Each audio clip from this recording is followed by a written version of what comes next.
We are back with Dr. Richard Scott, GP. Hello, Richard. Andy, it's been a time, but great to see you again. Yes, lots of things have happened. I've had heart surgery. You've been Yes. away. One or two things. Well, I mean that's a big one. I can't trump that. I don't want to ever trump that. I'll be honest. But we are back talking about medical issues. So just in case you've missed some of these, the whole point of these sessions with Richard is we take topical news stories on mental health. So he's a GP or family practitioner in the States. So he sort of looks at it from the perspective of medical science, all that kind of thing. And we look at what God might have to say about it. And then every so often we do a Q&A. So you can send your questions to Dr. Richard Scott. I'll put them to him every so often. And today we have a new topic. So what are we talking about this week? Well, it's hard to summarize it, but essentially it's to do with anxiety, the anxious generation, but also linked in with mobile phone use and the effect this might have on faith. So I'm going to try and weave these things together again, based on an article that I've read and see where God fits into this. Brilliant. Go for it. So yeah, thanks, Andy. So yeah, a few weeks ago we talked on happiness twice, and if you remember, it was work from a professor of psychology at Bristol University, sadly in the wake of several university suicides. And he then thought, well, what can I do as a psychologist? And he produced this course on the 7 steps to happiness, some of which are give rather than take, go on long walks to get, if you like, to get out of your head, look at the stars, and particularly involve and don't negatively compare yourselves with other people. But one area which we mentioned but didn't spend much time on, which is where I want to go today, is control your attention. And what I want to look at today is a phrase, if you like, which I think will help our listeners. It certainly helped me. And it's called opportunity cost, the cost of everything that we do. So essentially, what we choose to do in life comes with a flip side. If you choose one thing, often it's at the expense of something else. So, for example, since Andy and I last met, I've been on holiday in Spain just for 6 days. I say holiday, it was mainly looking after the grandchildren, and Spain was unbelievably hot. we were in the middle of nowhere. It was great. There was a pool, thank goodness. So I had a lovely time with my wife, and we came home for a rest. But say I hadn't gone on holiday to Spain, I could have spent the money on a new shed or a flash bicycle, for example. So this is, if you like, the opportunity cost, the cost of taking an opportunity. But the biggest opportunity cost is probably one that we haven't thought of. It applies to the great majority of us. It doesn't depend on our age. It's nothing to do with ethnicity or gender. It drinks in time and money. It's a thing that we never leave home without. And of course, I'm talking about the mobile phone. What's the opportunity cost of a smartphone? And how does this somehow link into being a Christian? Well, I've come across this new book and it's called The Anxious Generation. Now, we know there's been loads of articles now, we've mentioned it on this show before, that smartphones connected with the internet can alter and are altering childhood and adolescence. There's compelling arguments that they affect children's mental health. But could they be damaging our opportunity to follow Jesus? Well, this book called The Anxious Generation has been written by another psychologist, but this time an American called Jonathan Haidt. Interesting name, but I'll tell you how it's spelt. Haidt. So I may not be pronouncing it right. Maybe it's Haid. I don't know. Anyway, Jonathan, we'll call him. The interesting thing here is he is an atheist. He's not a Christian, but see what he comes up with. So he goes back to when the iPhone 4 came out. And that was apparently a game changer for those of you who are into mobile phones, because for the first time it had a front-facing camera, thus enabling selfies. And whilst, of course, it's nice to take photos of your holiday, say in Spain, or you've got a nice a meal out with friends, suddenly the opportunity to take a selfie changed everything and became very addictive. Of course, if you add that to having all the world's information at your fingertips on a smartphone, suddenly we spend all our time on smartphones and it's nosedived our mental health. So here he is, Haidt, this chap, Jonathan, in the US. And he says, we're making a mess of our kids. And you'll see, by the way, how this applies to adults. And based on what he had to say is what I'm going to move on to just now. He said, we've moved from an active childhood to, if you like, a play-based childhood. I mean, I don't know about you, Andy, but I used to love playing football. I go out in the park with my mates on their bikes, no phones in those days because I'm old, and we'd kick a ball around. We've moved from a play-based childhood to a phone-based childhood, and phones have become mobile babysitters. So the playgrounds are deserted. Not quite, I'm pleased to say, when I take my grandkids to the playgrounds, there are some kids there, but often they're on their bikes, but they've also got their phones, and they'll stop what they're doing, looking at their phones. And there's a strong link, we know, between adolescent self-harm and depression and suicidal ideation and social media and smartphones. Young women are crushed by the need to produce the perfect selfie. Boys get ensnared by pornography. And apparently, and this is interesting, both boys and girls as teenagers have agreed that life is increasingly meaningless. That I didn't know. So that's one thing I've learned today. So back to this chap, Jonathan Haidt's main point. He's talking about the opportunity cost of having a smartphone. He says there's 4 things we miss out on with a smartphone. Number 1, the sleep deprivation. If you spend more than 5 hours a day online, I understand that many people do, more than 50% of people will have difficulty sleeping because it affects our healthy development. Certainly more than 5 hours is a bad idea. Gosh, 5 out of 24. So sleep deprivation. Number 2, social deprivation. Failure to form and maintain real life, real world relationships, including romantic ones, I might say. Number 3, attention deprivation. Constantly distracted. Implications not only for schoolwork, but for our ability with proper work, if you like, in the future. And finally, addiction, which then exacerbates numbers 1 to 3. So these smartphones, he says, are affecting the fundamental elements of a good, healthy life. Now, I'm bringing this back to the Bible, but actually he brought it into the Bible. So here he is, this atheist. And of course, the famous New Testament story of being overactive and distracted was Mary and Martha. Mm. Those of you who, and I'm going to plug again, The Chosen, a wonderful series. When there's now 4 series of The Chosen, they're going to do 7 in total. They've just finished series 4. If you can look back, I don't know where it is on The Chosen, but if you look back at the Mary and Martha episode, oh my goodness, I think it's on series 4. Fantastically well acted, really making the point that there's Mary when Jesus arrives at the home, sits at his feet, drinking and everything he has to say. Martha's irritated. What are you doing? There's work to do. We've got to prepare a meal. And she gives Mary a hard time. Nicely acted out, I might say, on The Chosen. And she expects Jesus to take her side. Jesus says, listen, Mary's chosen the better thing to do. She's listening to me. She's focusing her attention on me. She's not distracted. Martha, you are worried. The Bible says you are worried and upset by many things. And what Jonathan Haidt is saying is that this is today's anxious generation, distracted and distorted, if you like, by these notifications, the apps that come up, the addictions. Could it be, he says, and he's an atheist, that these apps are taking kids away from church and even faith? Of course, he's talking to adults, I think, as well here. Remember that Jesus used to withdraw to lonely places and pray. Didn't say that. Now, would he have done so? Well, just imagine he was here today. Would he have had a smartphone? I think if he had gone to a lonely place and prayed, he'd have turned it off. He wasn't there to get distracted by bzzz on his phone or lights going on, notifications.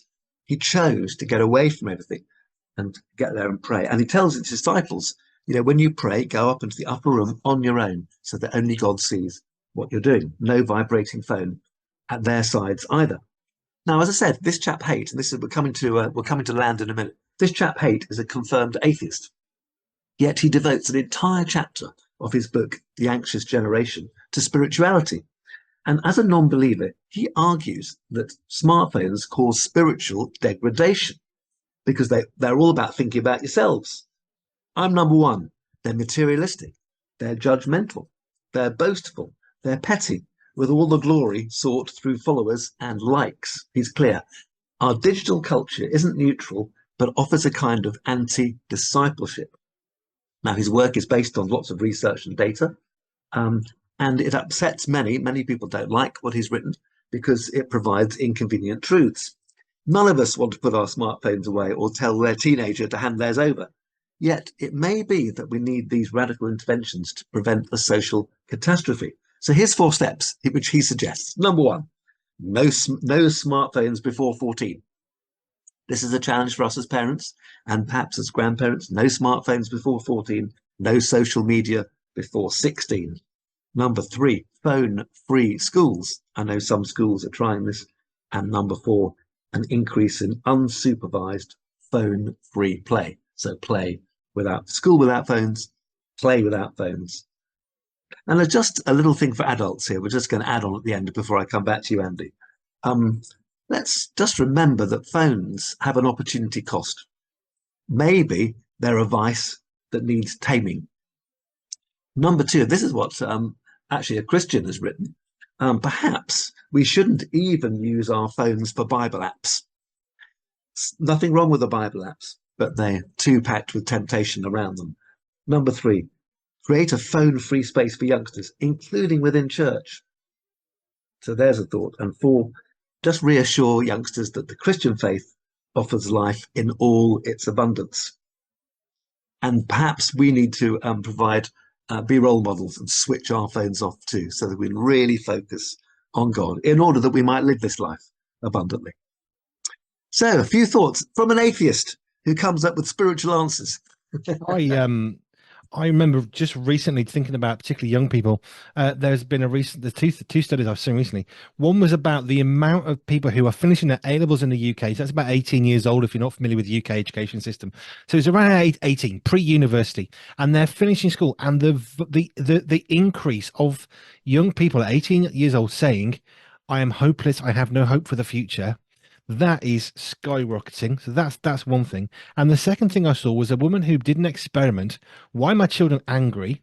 So she started taking tablets away from them, increasing amounts of time actually as she went through this, not sort of an experimental thing. Medical tablets, but tablets as in Yes. in iPads. Yes. No, not painkillers and diabetes medicine. No. This was like digital tablets, and she started taking them away as an experiment. And as she experimented, she found they were angry, but actually the more she took off them, the more angry they got, until it reached a point as a sort of a threshold where the anger disappeared.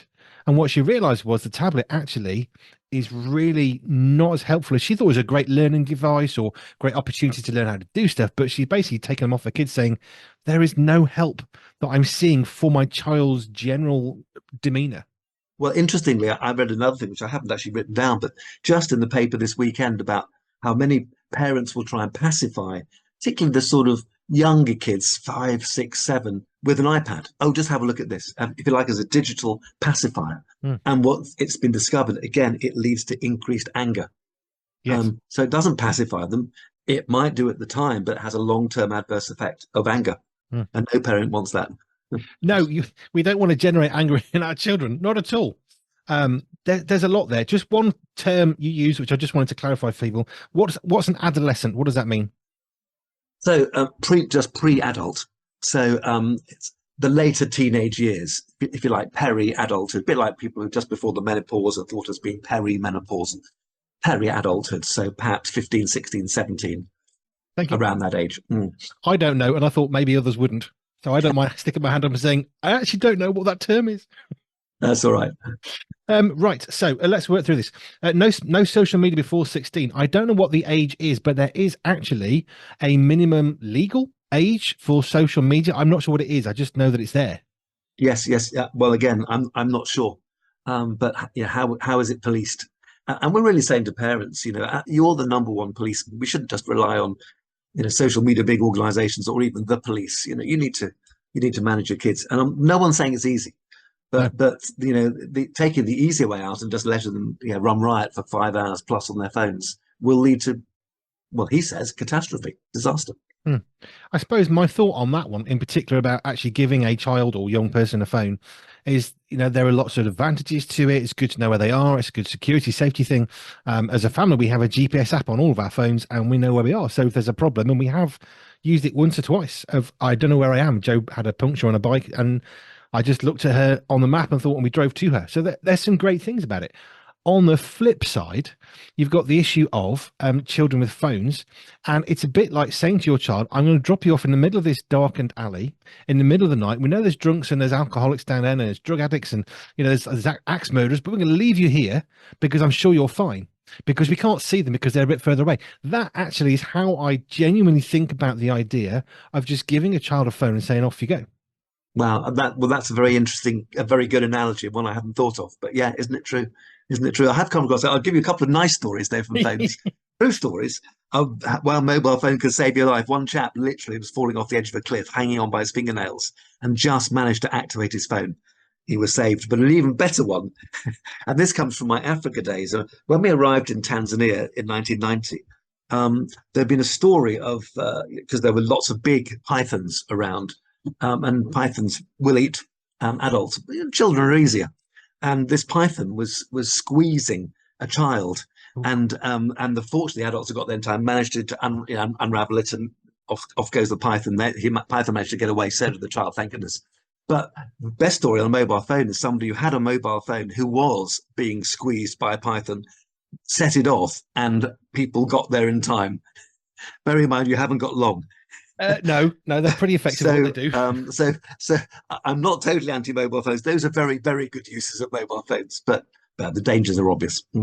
I think it's this issue of entrusting our children with decisions they're not ready to yet make, because it's a really simple example, but the reason why you hold your child's hand going across the road is you're 5-6 foot, they are maybe 2-3 foot.